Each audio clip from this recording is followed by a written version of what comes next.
Halo kawan-kawan, kali ini saya akan share atau belajar terkait infeksi terkait luka bakar seperti itu. Jadi ini saya ambil dari guideline penggunaan antibiotik yang didapat dari WHO seperti itu.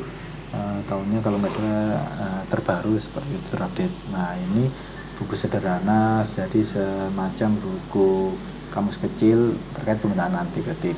Nah, sekarang membahas terkait infeksi luka bakar. Nah, dengan catatan di panduan ini tidak menyertakan infeksi berat. Nah, definisinya yaitu luka pada kulit atau jaringan organik yang umumnya itu disebabkan oleh panas atau akibat radiasi, radioaktivitas, listrik, gesekan ataupun kontak dengan bahan kimia seperti itu. Nah, luka bakar dapat diklasifikasikan berdasarkan penyebab dan kedalamannya. Nah, diagnosa yang perlu diperiksa yaitu luka tersebut berdasarkan pemeriksaan klinis. Luka bakar harus dipantau untuk mengidentifikasi tanda infeksi seperti memburunya rasa sakit, kemerahan atau bengkak di area sekitar luka. Kemerahan saja tidak mengindikasikan infeksi. Nah, tanda infeksi invasif misal warna luka berubah, kemudian terdapat tanda sepsis, kemudian harus dipantau dengan saksama seperti itu.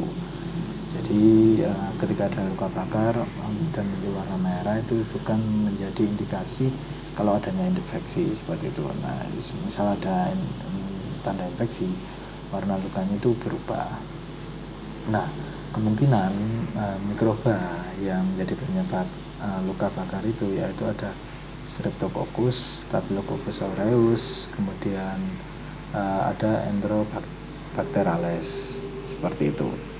Nah, kemudian apabila selama rawat inap, kemungkinan penyebab infeksi pada luka bakar itu bisa disebabkan oleh bakteri Pseudomonas aeruginosa, Acinetobacter baumannii, jamur, contohnya Candida spp seperti itu. Nah, untuk tes kultur itu tidak perlu dilakukan pada kasus ringan tanpa gejala infeksi sistemik. Nah, untuk kasus berat lihat infografik sepsis jika ada dugaan sepsis seperti itu. Untuk tes lab lain itu tidak perlu dilakukan. Kemudian untuk pengobatannya, pertama hal-hal yang perlu diperhatikan atau dipertimbangkan yaitu ketaatan dalam menjalankan prosedur pengendalian infeksi untuk mencegah penularan organisme dan intinya itu mencegah infeksi itu tidak melebar. Kemudian pembersihan dan pembalutan luka yang tepat setiap hari, sebaiknya hanya luka yang terinfeksi yang diobati. Kemudian untuk durasi pengobatan antibiotik itu dapat dilakukan selama 5 hari kasus ringan. Nah, bisa lebih berat apabila itu jika terjadi infeksi sistemik berat. Nah, untuk antibiotik profilaksis atau awalan dari penanganan antibiotik rutin untuk mencegah infeksi, tidak ada gejala. Jadi tidak ada bukti jelas terkait penggunaan antibiotik profilaksis ini. Nah, untuk antiseptik lokal dapat digunakan sebagai pertimbangan dengan protokol setempat, maksudnya ini dapat digunakan sebagai tambahan. Nah, untuk antibiotik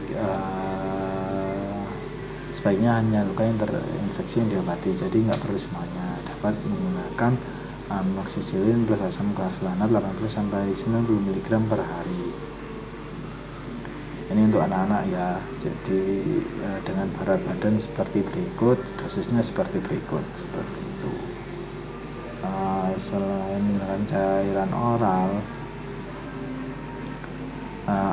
dapat menggunakan cefalexin atau cloxacillin.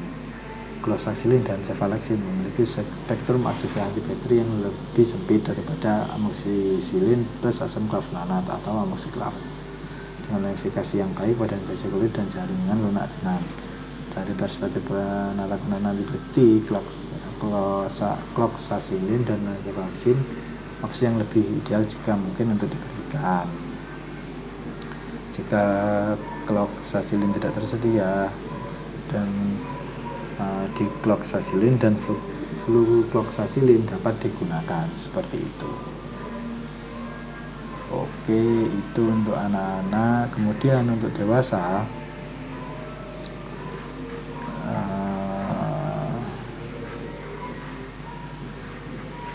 nah untuk dewasa kurang lebih awalnya itu sama. Jadi untuk obatnya itu dapat menggunakan antibiotik juga, amoxicillin plus asam klavulonat 5 mg plus 125 mg tiap 8 jam.